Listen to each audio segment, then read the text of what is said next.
कौन ब्रह्मा का पिता है, कौन विष्णु की माँ, शंकर का दादा कौन है, हमको दे बता। यह जानने के लिए अवश्य सुनिए जगत गुरु तत्वदर्शी संत रामपाल जी महाराज के अनमोल वचन, सभी पवित्र धर्मों के शास्त्रों के आधार पर सत्साई। और ये मरेगा साथ मैं मरूंगी। मैं तो परमात्मा से यही अर्ज कर रही हूं कि हे भगवान, इससे अच्छा ना देते इस पुत्र को तो अच्छा था। जैसे तैसे अपना जीवन निर्वाह कर रही थे, आज इसको देकर पुनः ले रहे हो। मैं अपने भगवान शंकर से बार बार यही प्रार्थना रो रो कर रही हूं। तब भगवान शंकर ने जो विराजमान थे उस साधु रूप में कहा कि माई तेरा पुत्र दिखा, कहाँ है, ला उठा के। अब माई ने सोचा साधु संत है, कुछ दया करेगा, वो लाई उठा के। और साधु संत समझकर भगवान शिव के चरणों में अपने बालक को ऐसे चरणों में डालना चाहा।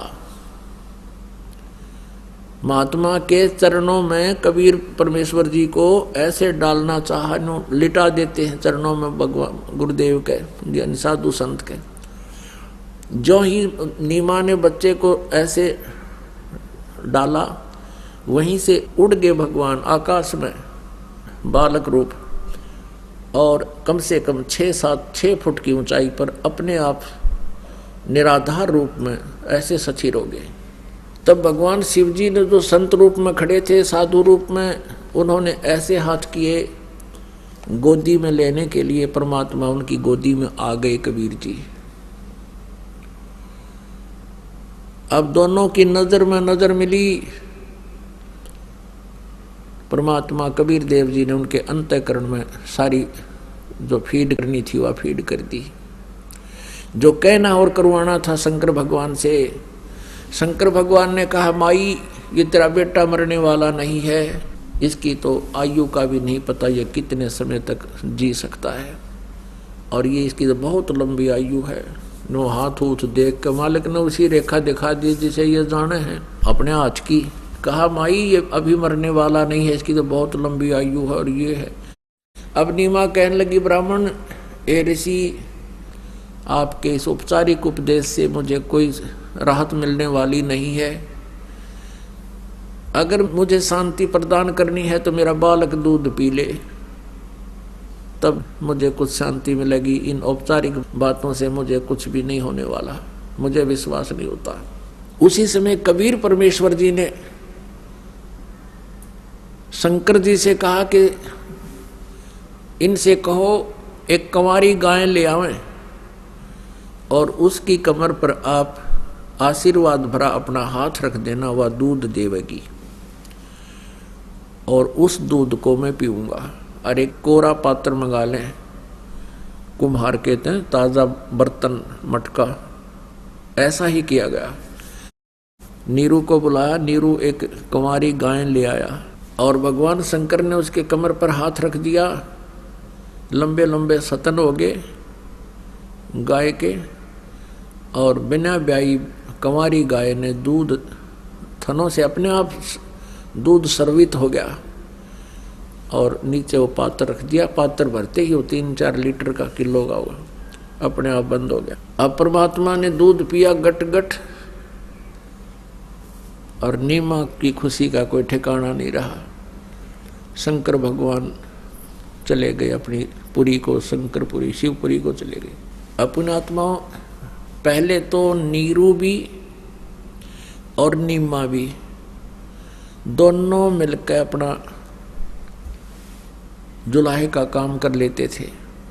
अब नीमा तो भगवान उस बालक रूप परमात्मा को प्राप्त करके काम का हाथ नहीं लावे थी। सारा दिन खाना बनाया, बस बच्चे को देखती रहती, नवाती धोवाती। उस कहते हैं जैसे निर्धन न धन पा जा, उसने तो निर्धन न धन पा गया था। अब उनको समस्या आ गई अपनी रोजी और रोटी की, रोजी और रोटी की भी समस्या आ गई। काफ़ी दुखी रहने लगे, कर्जा हो गया, लोग कर्जे वाले दुखी करने लगे। तो परमात्मा कबीर जी जो पालने में सो रहे थे, एक दिन जब नीमा पास आई,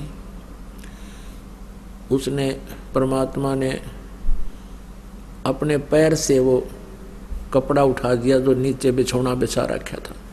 उसके नीचे एक असरफी मिली सोने की मोहर, और नीमा ने देखा, वह असरफी उठाई, परमात्मा ने करवट ले लिया, मुंह नीचे न करके कहा कि माई किसी को नहीं बताना, ये प्रतिदिन तुम्हें मिला करेगी, तुम्हारे पर कर्जा हो गया है, इसे अपना सब कर्ज निवारण कर लो और इसको संग्रह नहीं करना, शेष बचे उसका भंडारा करते रहना, अपना निर्वाह के बाद जो बचे इसमें से भंडारा यानी धर्म करता रहना। अब बुढ़िया देखा कदे ऊपर न कदे नीचे थी, कहाँ से कौन बोल रहा है, बोलने परमात्मा मुंदा मुंह करके। उसने अपने पति से बताई कि आजा क्या दिखाऊं, क्या सरफी मिली है सोने की, और बच्चे का पैर लग के कपड़ा उठ गया था, और पता नहीं आकाश से कहाँ से आवाज आवे थी कि इसको किसी को बताना नहीं तो ये बंद हो जाएगी। नीरू कहने लगा ठीक है जिक्र मत करना, ला मुझे दे। और उसने कहा कि एक और आवाज सुनी है कि इसमें से जो पैसे तुम्हारा लेन देन है वो कर लेना, लेकिन संग्रह नहीं करना, इसमें से अपना भोजन जोगा रखना और फिर बाकी का धर्म में लगा देना, नहीं तो तुम्हें मिलेगी नहीं। वो बोला ठीक है, हमने गने की क्या आवश्यकता, हम तो पहले नहीं संग्रह करना चाहते। ऐसे परमात्मा की दया से प्रतिदिन उनको एक सोने की मोहर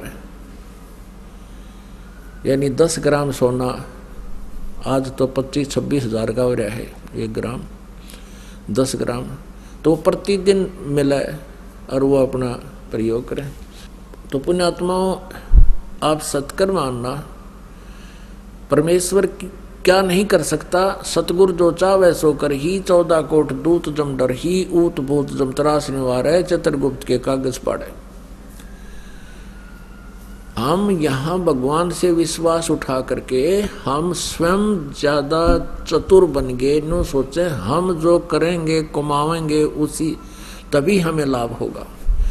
ठीक है, ये शरीर और यहाँ व्यवस्था क्रिया करने के लिए ही बनाया गया है, लेकिन जिस दृष्टिकोण से हम क्रियाएं करते हैं, बेईमाने से, चोरी से, ठगी से, भगवान की भक्ति ना करके केवल या माया जोड़ने में अपना जीवन व्यर्थ करते हैं, ये हमारी नालायकी बताई है। जो परमात्मा असंख्य ब्रह्मांडों का पालन करता है, जिसके सामने सभी ब्रह्मा विष्णु महेश ब्रह्म परब्रह्म आदि सभी करबद्ध रहते हैं, और वो जैसा भी भक्ति साधना करते हैं उनको भी वही देता है। तीनों लोकों में प्रवेश करके सबका धारण पोषण वही करता है, वो परम अक्षर ब्रह्म, वो कबीर देव, और उसी से हमारा सीधा संपर्क हो गया थ्रो यानी गुरु जी के माध्यम से, वैसे नहीं होता। तो अब हम परमात्मा पर विश्वास ना करके अपनी चतुरता दिखाते हैं, तभी तक हम मार खाते हैं। परमात्मा के ऊपर समर्पित हो जाना चाहिए।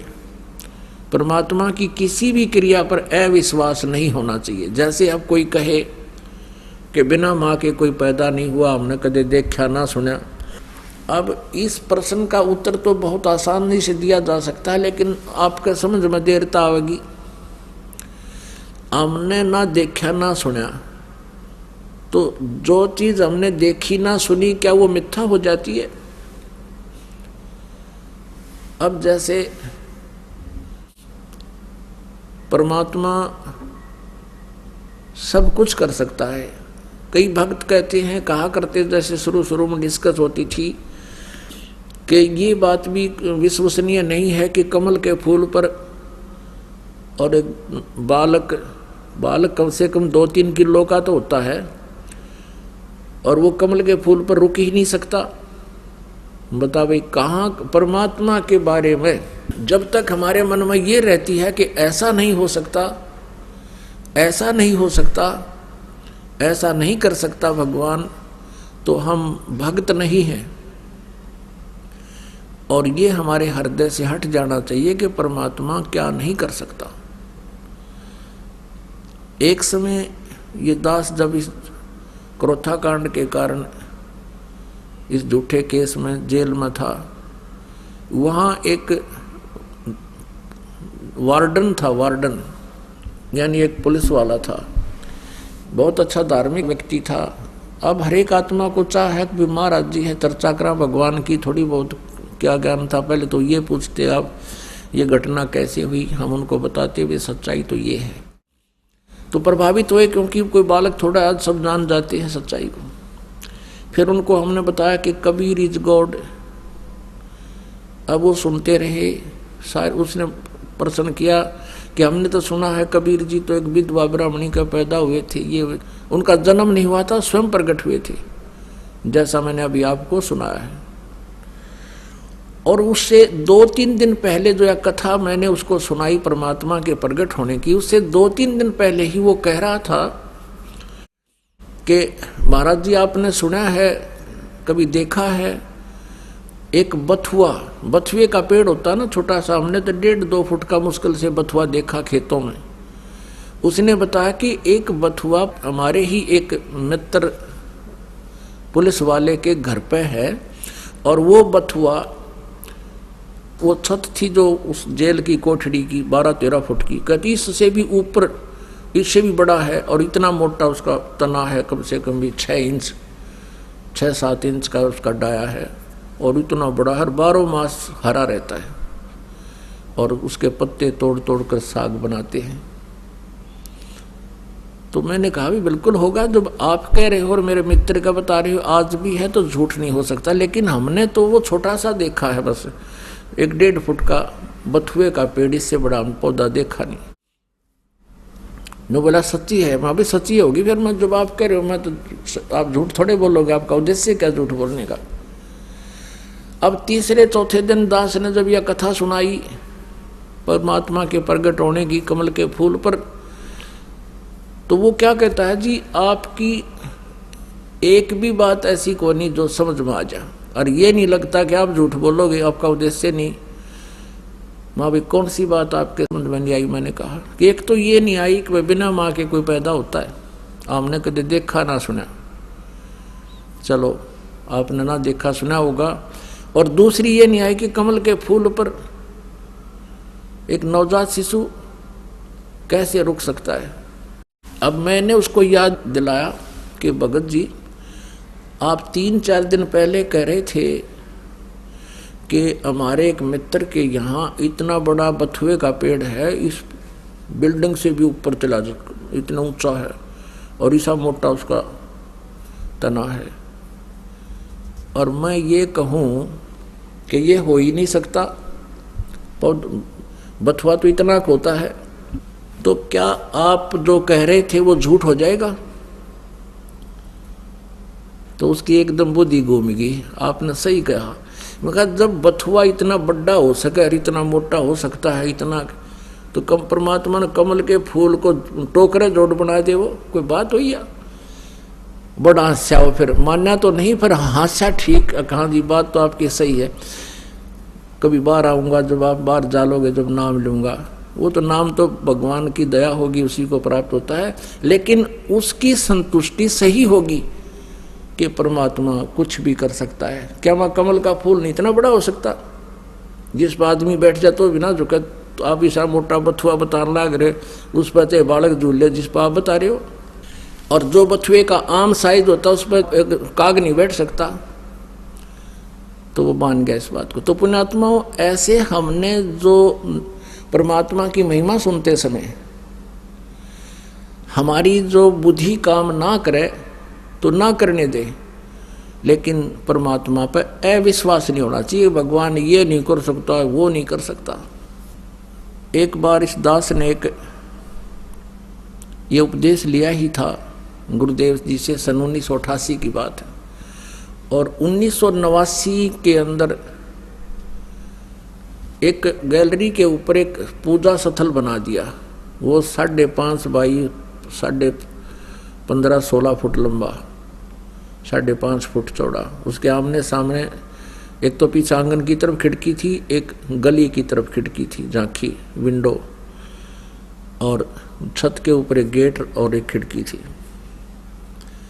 अब जब वो झांकी यानी जंगले लगाए, वो मैंने जल्दी के मारे बने बनाए ले लिए, और उनमें शीशे भी लगे हुए थे पूरी। मैं 6 महीने लाऊंगे ये मिस्त्री इसमें बनाने में चढ़ाने में, इतने में जल्दी से जल्दी अपनी पूजा स्थल तैयार करूं। तो उनमें से एक शीशा फूटा हुआ था, एक खिड़की के डोर का, दरवाजे का, पल्ले का।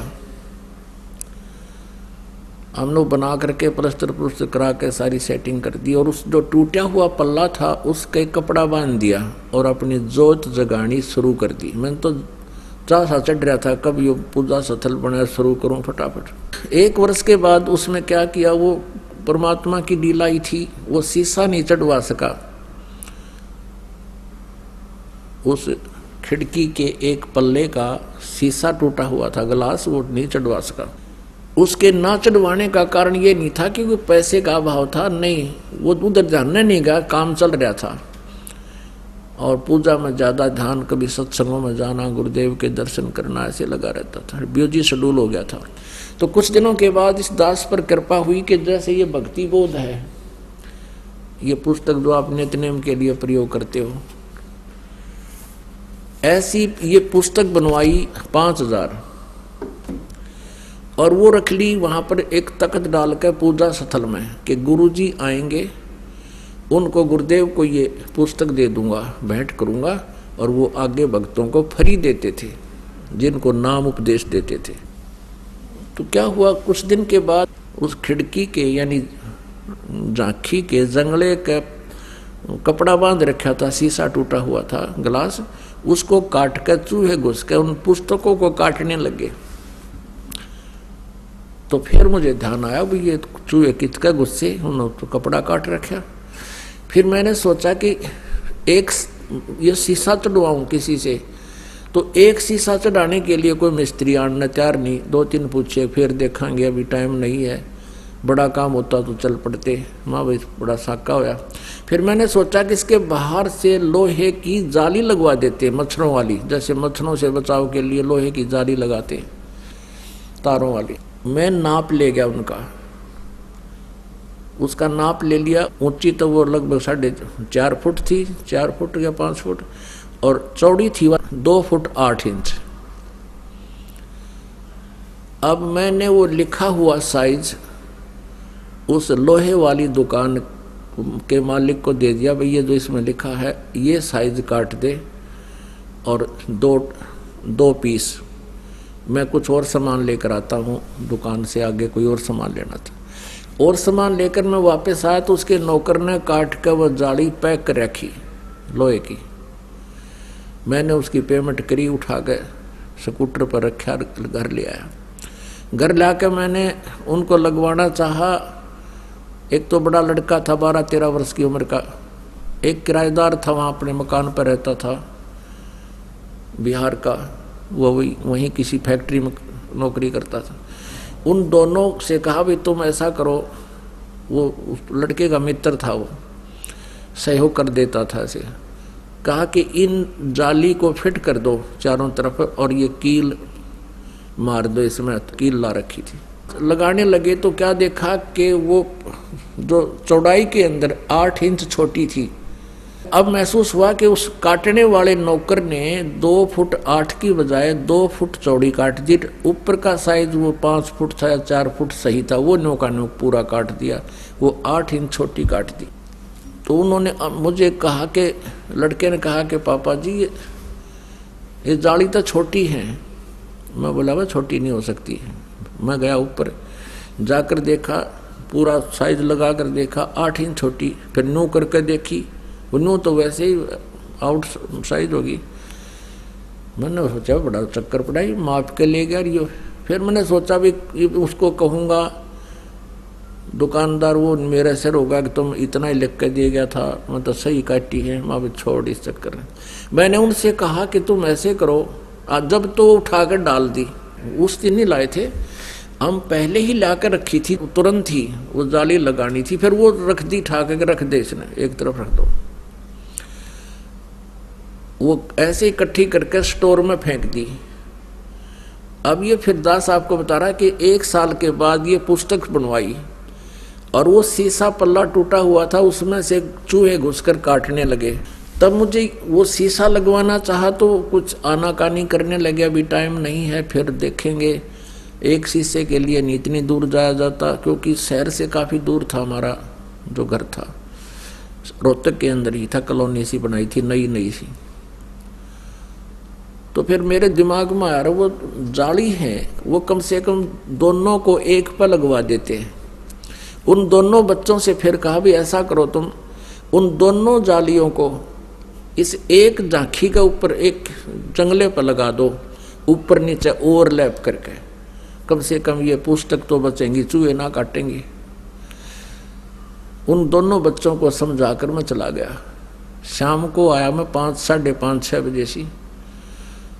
तो क्या देखा कि एक जाली तो नीचे रखी है और एक जाली उस टूटे हुए ग्लास वाली विंडो पे पूरी लगा रखी है, और लगाने के बाद भी वो इतनी और लटक रही है, 6, 7 इंच 8 इंच और फालतू।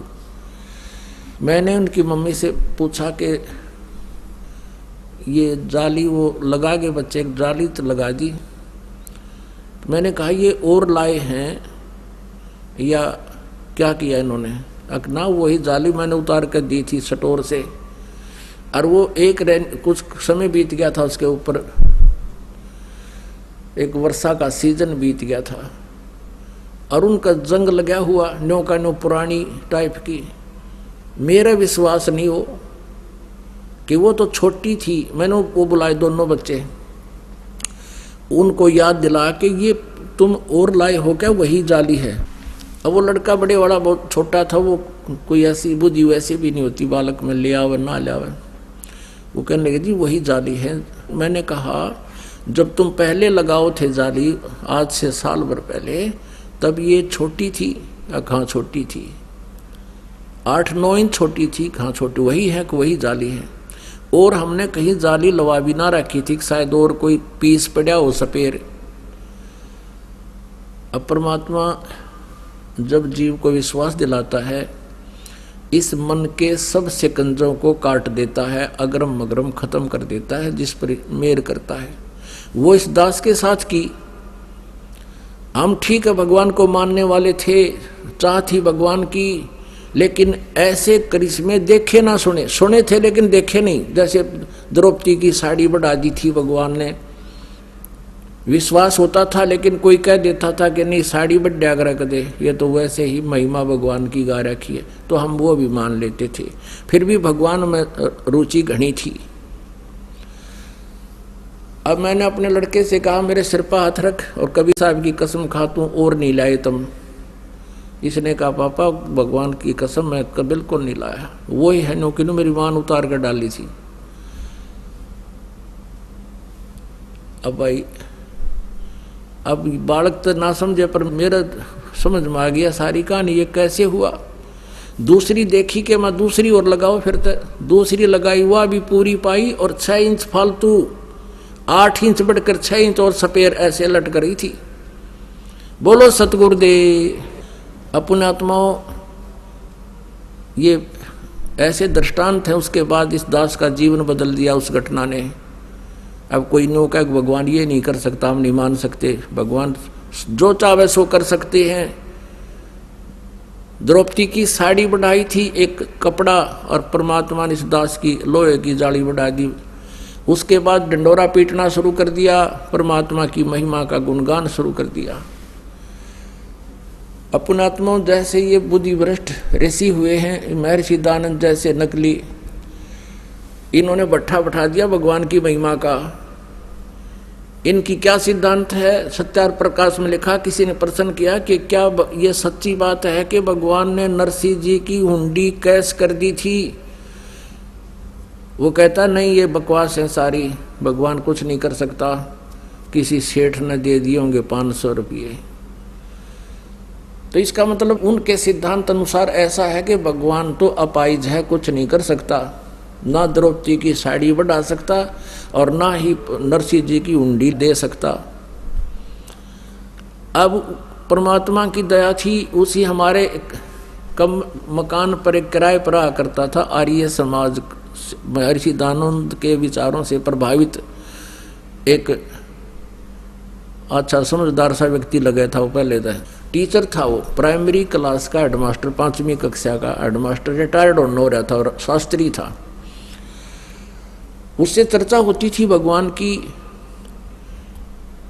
वो पहले ये दास उससे चर्चा करता था तो वो मेरे से भी ज़्यादा बातें बनाकर पता नहीं कितनी करता था। हम चर्चा चला करती भाई जैसे भगवान ने द्रौपदी की साड़ी बढ़ा दी थी, तो कहा करते नहीं ऐसा कुछ नहीं होता, ये कभी हो ही नहीं सकता, निर्जीव वस्तु कैसे बढ़ सकती है। वो दानंद की जो घूटी पी रहा था वो, अब वो कहता बुजुर्ग आदमी था, दास की उम्र उसमें 35, 37, 38 साल की थी, वो 50, 55 रिटायरमेंट के आसपास था वो, तो ज़्यादा विरोध नहीं कर सके हम उसका। ना हमें इतना विश्वास भी नहीं था कि ऐसा ना होया होगा, लेकिन चाह भगवान की गणी थी। अब जब ये मालिक ने रजा बख्शी इस दास पे वो जाली बढ़ गई, तब मैंने सोचा कि इस पुण्यात्मा को भी समझा दूं कि भगवान ऐसा ऐसा कर सकता है। मैंने उस आर्य समाज जी यानी महर्षि दानंद के विचारों से प्रभावित उस अध्यापक से कहा। पहले वो बहुत अच्छी तरह व्यवहार करता था, एक नेक व्यक्ति, शिष्टाचार से बोलता था, बहुत अच्छा प्रभाव था उसका हमारे ऊपर, और मुझे ये विश्वास था कि ये आदमी मेरी बात न मानेगा जो मैं कहूँगा, क्योंकि हमारा कोई स्वार्थ नहीं, कोई पाखंड नहीं, कोई हम ये भी नहीं कर रहे भाई किसी ने बकाने के लिए, मूर्ख बनाने के लिए अपना कोई धंधा खोलना चाहते तभी कहते हो, तो आदमी ये सोचा झूठ बोला है। मैं कहा आज इसका शायद किस्मत उद्धार हो जाए, इसकी किस्मत बदल जाए। तो मैंने उसको बुलाया वहीं पर और हम बैठ के बैठक में चर्चा करने के लिए बाहर एक कॉमन रूम बना रखा था हमने। तो मैंने ऐसे घुमा फिरा कर, माँ जी आप मानते हो कि द्रौपदी की साड़ी बढ़ गई थी? वो कहता नहीं हम नहीं मानते, ये हो ही नहीं सकता। मैं कहने लगा जी ये देखो ये सामने जाली लगी है लोहे की, और ये जाली छोटी थी 8 इंच, और ये 8 इंच पूरी होकर 6 इंच और फालतू होगी साइड में, यानी लगभग 14 इंच बढ़ गई, एकदम लाल हो गया। बोला मैं नहीं मानता, ये सब पाखंड है, झूठ है, अब करके दिखाओ मेरे सामने, अब बढ़वा के दिखाओ इसको। अब मुझे ये नहीं मालूम था कि यो इतना नालायक आदमी भी है। पहले तो बहुत ठीक बोलता था, मैं भी आशा के विपरीत उत्तर सुनकर मैं एकदम चुप हो गया कि मैं एज्ड था। मैं थोड़ी देर शांत रहा, मैं के उत्तर दो, इसने मूर्ख ने इतने सारी ये गली बंद कर दी, अकीब करके दिखा। मैंने अपनी पत्नी को कहा लड़के कोई बुला लिया, मैं भी बताओ तुम, वो सुनने तैयार नहीं, लाने नहीं मैं ये सब पाखंड है, मैं नहीं सुनने वाला। मैं चुप हो गया, भाई क्या सुना, इब्नो कहूँ तो उठ कर चला जा रहे थे तो भी अच्छा नहीं लगता। मैं भी चुप हो गया, रो भी चुप हो गया। उन्हें सोची भाई नाराज हो गया मकान मालिक, तो उसने विषय बदल कर कहा देखो आप तो इंजीनियर हो, बोला गया लिपापोती करने, आप तो बुद्धिमान हो, आप भी ऐसी बातों में विश्वास करते हो। देखो मैं बताता हूँ महर्षि कैसे होते हैं, विद्वान पुरुष। मैं सुनता रहा उसकी, हाँ ना कुछ नहीं, मैं वो डग गई हूँ यहाँ था, बना कह सुन ले जो करना यहाँ से। अब वो अच्छा नहीं लग रहा था मुझे, जो भगवान में अविश्वास करता है। फिर भी वो बोलता रहा, मैं बैठा रहा सुनता रहा। कहने लगा महर्षि दानंद एक बार योग अभ्यास कर रहे थे, आसन पद्म लगा के, बंद कमरे में बैठे थे। रसोईया काफी देर हो गई थी, रसोईया गया उनके पूछने के लिए दूध भोजन तैयार है। झांकी से झांक कर देखा उसने, खिड़की खुली थी, कि महर्षि दानंद अपने योग अभ्यास से उठा, यानी नीचे से एज इट इज, और छत के सिर लगा के और जो कानू वापस आ गया, आसन पदप पर बैठे बैठे। ऐसा उसने कई बार किया। और रसोइये ने बुलाया इधर उधर से, औरों को देखो देखो, सबको दिखाया। कहने लगा वो मंदबुद्धि का मास्टर अध्यापक ने बोला ऐसे होते महर्षि। मैं बोला कति झूठ, 100 की 100 झूठ, तू करके दिखा मेरे को।